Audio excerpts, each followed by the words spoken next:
আমাদের ব্যবসার পাশাপাশি আমরা পরীক্ষামূলক 2021 সালে 6টা গরু দিয়ে খামার কার্যক্রম শুরু করি। এই 6টা থেকে আমরা আজকে মোটামুটি আমাদের 70টা গরু এখন পুরো খামারে। তো আমি দেশি গরু আমার এখানে প্রায় দেশি ষাঁড় এবং দেশি যেগুলো গাভী দেখা যাচ্ছে 2 বা 3 বা 4 বাত হয়ে ওদের আর বাচ্চা হয় না, এরকম প্রায় 6-7টা গাভী আছে। এই দেশি আর গাভী মিলে আর ষাঁড় মিলে আমি প্রায় 50টা গরু রেডি করেছি এবার কুরবানির জন্য।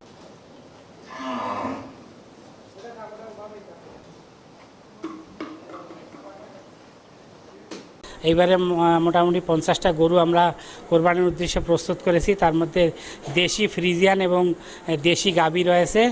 আলহামদুলিল্লাহ সব ন্যাচারালভাবে আমরা খাদ্য দিয়ে লালন পালন করে বড় করেছি আলহামদুলিল্লাহ।